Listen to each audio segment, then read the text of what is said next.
आगे बढ़ते हैं। टाटा कंज्यूमर के नंबर्स पर बात करते हैं। मुनाफा 11% और रेवेन्यू 18% बढ़ा है। हमारे साथ टाटा कंज्यूमर के एमडी और सीईओ सुनील डिसूजा मौजूद हैं। Sunil ji, good afternoon. आपके नंबर्स अच्छे रहे, लेकिन थोड़ा सा मार्केट को एक कंसर्न रहा मार्जिन्स को लेकर। इसके बारे में अगर कुछ व्यू दे पाएँ कि आगे जाकर किस तरीके के मार्जिन्स रहेंगे। देखिए, जैसे आपने कहा, हमारे हिसाब से तो क्वार्टर काफी अच्छा था क्योंकि 18% टॉप लाइन और ग्रुप नेट प्रॉफिट 10% का रहा। मार्जिन्स में आई वुड से कोई सरप्राइज नहीं है क्योंकि पिछले साल में चाय के दाम कम से कम 30% बढ़े थे। We had not been able to take all the price increases, और हमने ये कहा था कि जो 30% बढ़ा है वो इस साल में कम से कम 20% नीचे आएगा, 10% फिर भी ऊपर रहेगा। सो जैसे जैसे हमने प्राइस इंक्रीज लिए और चाय के दाम इस साल के सीजन में कम आते गए, तब से मार्जिन इंप्रूवमेंट होता जा रहा है। So India business broadly track पे आ चुका है। लेकिन इस साल इस क्वार्टर में जो प्रेशर आया है वो प्राइमरली यूएस कॉफी को लेके है, जहां पर एक तो कॉफी के दाम काफी बढ़े हैं पिछले 2-3 साल में। उसके उसके हिसाब से प्राइस इंक्रीज नहीं लिया है इंडस्ट्री ने। और दूसरा, ये ब्राजील का जो 50% टैरिफ है जो 3 महीने पहले आया था, उसका दूसरा इफेक्ट हुआ है।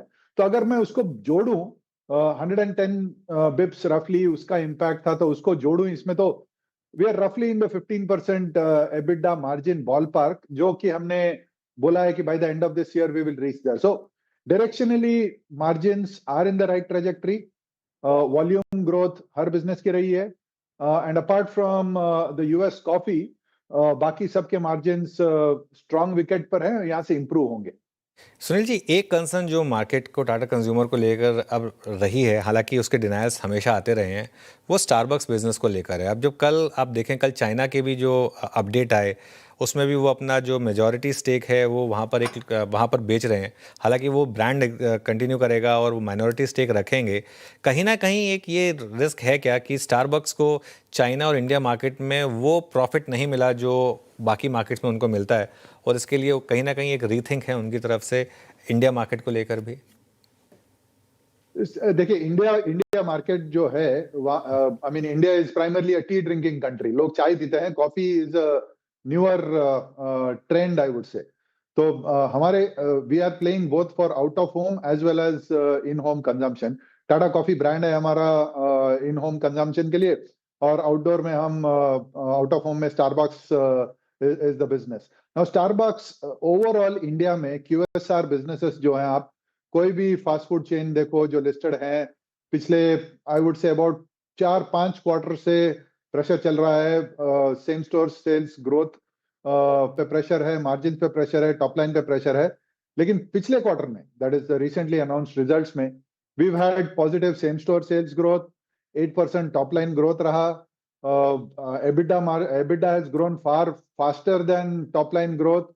EBIT positive, EBITDA positive. We remain bullish on Starbucks. और जो आप चाइना, यूएस, इंडिया की बात करते हो, तो चाइना में the number of stores are I think 7-8 thousand if I'm not mistaken. India में we're just reaching about not yet touched 500 stores. So हम तो चाइना से काफी दूर हैं, एंड आई डू थिंक कि coffee out of home consumption has a long long way to go. Sunil ji, सबसे पहले तो एक बात कहूँगा कि चाय के लिए जो आपके विचार थे वो सुन के मुझे बहुत खुशी हुई, है ना। अच्छा, अब आता हूँ नंबर्स पे। एक दो चीज़ें पे, ये टाटा संपन्न ने नंबर बहुत स्ट्रॉन्ग दिए इस क्वार्टर में। I mean almost delivering impressive growth of 40%। आप रेडी टू ड्रिंक सेगमेंट में जाइए, वहाँ पे आपका 31% वॉल्यूम इंक्रीज़ हुआ है, और वॉल्यूम 25 पर इंक्रीज़ हुए हैं। क्या ये ग्रोथ, मतलब specially ready to drink market में अगर मैं देखूं, आई मीन इस बार मानसून बहुत अच्छा था, शायद फेवरेबल कंडीशन थी भी नहीं सेगमेंट के लिए, बट स्टिल ये ग्रोथ, क्या ये अगले 2 क्वार्टर में भी ये सेम ग्रोथ आप रजिस्टर कर पाएंगे? देखिए, हमने जो स्ट्रेटेजी रखी है, हम रेडी टू ड्रिंक हम लोग 3 पिलर पे खेल रहे हैं। एक तो पानी है, right from Himalayan water which sells at 90-100 rupees down to Tata copper 500 ml bottle, अभी अभी जीएसटी के बाद 9 रुपए की है। उसके बाद सेकंड लेग्स है हमारे कप्स, जो 10 रुपए के प्रोडक्ट हैं, उसमें वेरियस डिफरेंट ड्रिंक्स हैं। और थर्ड है चाय और coffee, kombucha tea. We are going to launch green tea, black tea, and ready to drink coffee in various formats. So on the ready to drink business, हम लोग quite clear हैं कहाँ पर हम खेलना चाहेंगे. Geographically, I would say we are about 40%, 45% of the country so far. India overall per capita consumption of ready to drink beverages is quite low. तो उस हिसाब से as long as you offer value for money, as long as you offer good quality products, and as long as you make it available where the consumer is, we don't see a risk in growing 30% for the foreseeable future. Okay Sunil ji, good afternoon. Shreya बात कर रही हूँ. Beverages की बातें कर ली हमने, अब खाने की बात कर लेते हैं. दाल टाटा संपन्न, यहाँ पे ब्रांडेड बिजनेस आपका कैसा परफॉर्म कर रहा है और आने वाले क्वार्टर्स में कैसा प्रदर्शन आप उम्मीद लगा के चल रहे हैं यहाँ पे? कि टाटा संपन्न, अगर आप रिवाइंड करेंगे 2020 में जब ये मैंने बिजनेस शुरू किया था तो करीब 200 करोड़ का था. अभी it will be close to run rate of about 1100-1200 crore. So significant growth रही है. We have guided the market कि Tata Sampann will grow 30% consistently for a long time. In fact हमारे सब ग्रोथ बिजनेसेस जो हैं, ready to drink, Soulful, Capital Foods, Organic India and Sampann, हमने ये कहा है कि this will form 30% of our portfolio and will continue to grow at 30%.